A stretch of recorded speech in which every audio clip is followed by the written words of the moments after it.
इंदौर के एरोड्रम थाना क्षेत्र में 5 मार्च को हुई सचिन नामक युवक की हत्या के मामले में पुलिस ने खुलासा कर दिया है। आरोपी और मृतक के बीच 50 लाख के लेनदेन और समलैंगिक संबंध बनाने के बाद हुए विवाद के बाद हत्या करने की जानकारी सामने आई है। पुलिस ने आरोपी को गिरफ्तार कर लिया है।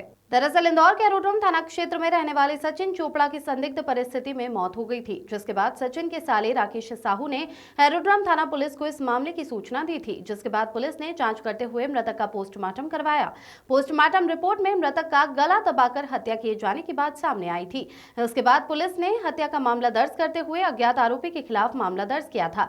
इस मामले में पुलिस ने मृतक के घर से आसपास लगे करीब 250 से अधिक सीसीटीवी कैमरे खंगाले, जहां सीसीटीवी कैमरे में एक अज्ञात युवक सचिन के घर से बाहर निकलता हुआ दिखाई दिया, जिसके आधार पर पुलिस ने युवक की तलाश शुरू की।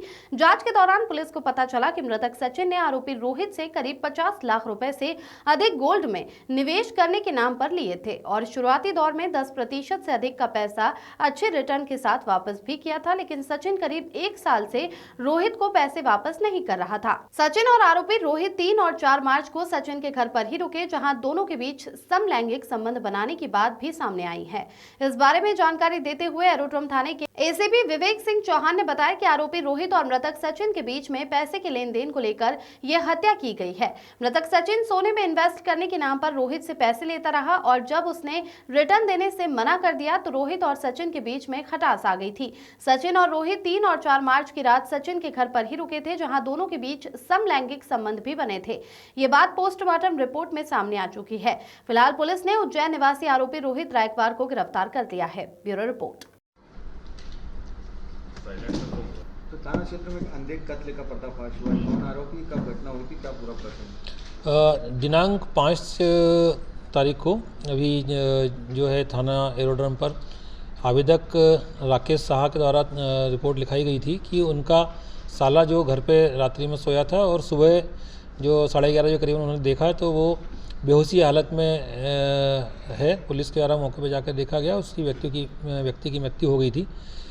जो मृतक था सचिन चोपड़ा, उसके गले पे कुछ निशान, खरोंच के निशान थे, जिससे पुलिस को संदेह हुआ कि ये घटना हत्या की हो सकती है। पुलिस ने तत्काल पीएम कराया और 60 पीएम रिपोर्ट प्राप्त करी। तो 60 पीएम रिपोर्ट में ये क्लियर हुआ कि इसका गला दबाकर सचिन की जो है हत्या की गई है। जो पुलिस ने अज्ञात आरोपी के विरुद्ध तत्काल 302 जो है बीएनएस की धाराओं में अपराध दर्ज किया और हत्या का प्रकरण पंजीबद्ध करके विवेचना में लिया। और हमने सारे एंगल्स पे देखा कि ये रात्रि में कौन उसके से मिला या घर में कैसे वो रहा, तो ये पाया कि एक अज्ञात व्यक्ति जो उसके रात में उसके पास मिला था, रात में उसके साथ में रहा था और जो 2 दिन लगातार उसके यहाँ रात्रि में कमरे पर रुका है और 3 और 4 की दरमियानी रात और 4 और 5 की दरमियानी रात रुका और 5 तारीख को रात्रि में इस प्रकार की घटना करके सुबह वो वहाँ से जाना पाया गया। पुलिस ने आसपास के सीसीटीवी फुटेज और अन्य तकनीकी साक्ष्य के आधार पर जब इसकी जांच की तो कई हमारे फ्रंट खुले, कई सस्पेक्ट जैसे लोग रहे जो हमको चौराहे पर ऐसा लगा जिसके मिलते जुलते हुलिये के लोग समझ में आए। तो हमने अलग अलग जो सस्पेक्ट थे उन सभी को एंगल पे, फ्रंट और बैक साइड से दोनों एंगल पे किधर से आया किधर गया, इस प्रकार से हम लोगों ने सारा तकनीकी साक्ष्य के आधार पर और अन्य साक्ष्य के आधार पर उसकी जांच की। तो करीबन 200-250 कैमरे देखने के बाद में पुलिस ने जो है आरोपी को सस्पेक्ट किया और सस्पेक्ट व्यक्ति की तलाश करके उसको पकड़ा। पूछताछ करने पर आरोपी जो है रोहित रायकवार, इसने अपना अपराध पूछताछ पर स्वीकार किया और इसने बताया कि ये पिछले 3 साल से मृतक से संपर्क में था और इसका पैसे का व्यापार के रूप में निवेश इसने कर रखा था मृतक से। जो पहले जो है सोने में निवेश के नाम पर ये पैसे देता था, उसके बदले में उससे जो है 10% 20% का निवेश पे फ़ायदा इस प्रकार से इसको देता रहा। बाद में उसको और अधिक संख्या में पैसे इसने निवेश के लिए दिए और इसने लगभग 40-50 लाख रुपए इसको देना मृतक को बताया है।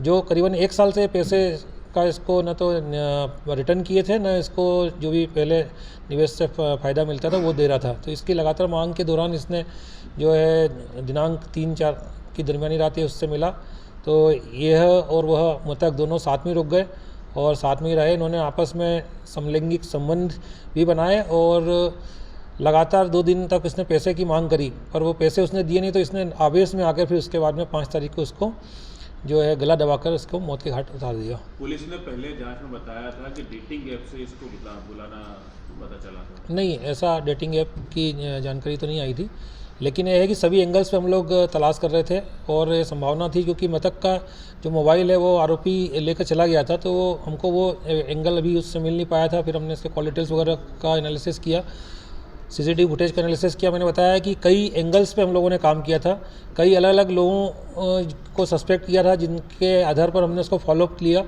और एंगल मतलब आरोपी के को जीरोइंग करते करते हमने अन्य, जैसे एक ऑटो से सस्पेक्ट जाता रहा दिखा एक सस्पेक्ट, तो उसको भी हमने फॉलो किया। एक बाइक पे जाता दिखा, उसको फॉलो किया। एक पैदल जाता दिखा, जो मिलते जुलते हुलिया के थे। ये सचिन तो जो था ये शादीशुदा था या गे था?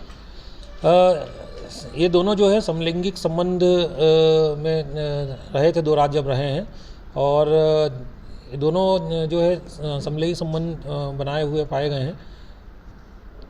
नहीं, शादी हो चुकी थी सचिन की? हाँ, शादी हो चुकी, शादी है, बच्चे हैं। उसकी परिवार जो है मायके गया हुआ था, तो अभी सचिन जो है अकेले था। उसकी दादी जो है वो साथ में रहती थी, वो अलग कमरे में नीचे थी, तो ये किसी को जानकारी में नहीं आ पाया था कि कौन व्यक्ति इसके साथ में आया है, कौन रुका है। आसपास के लोग भी नहीं पहचानते थे, इसीलिए ये थोड़ा सा मामला बड़ा टिपिकल हो गया था। घर के लोग भी ये बता नहीं पा रहे थे कि कौन ऐसा साथी है इसका जिसके साथ में रात में रुकना इसने किया है। और ये रोहित का क्या बैकग्राउंड है? रोहित मूलतः जो है उज्जैन का रहने वाला है, बीच में भोपाल में रहता रहा है, और यहाँ पर देव गुराड़िया में इसका मकान परिवार है और देव गुराड़िया में रहता है, और करीबन 3 साल से आरोपी से संपर्क में था। इसकी अभी शादी नहीं हुई है। उम्र क्या है दोनों की? लगभग 35 साल इसकी है और उसकी लगभग 40 साल रही होगी मृतक की, 30।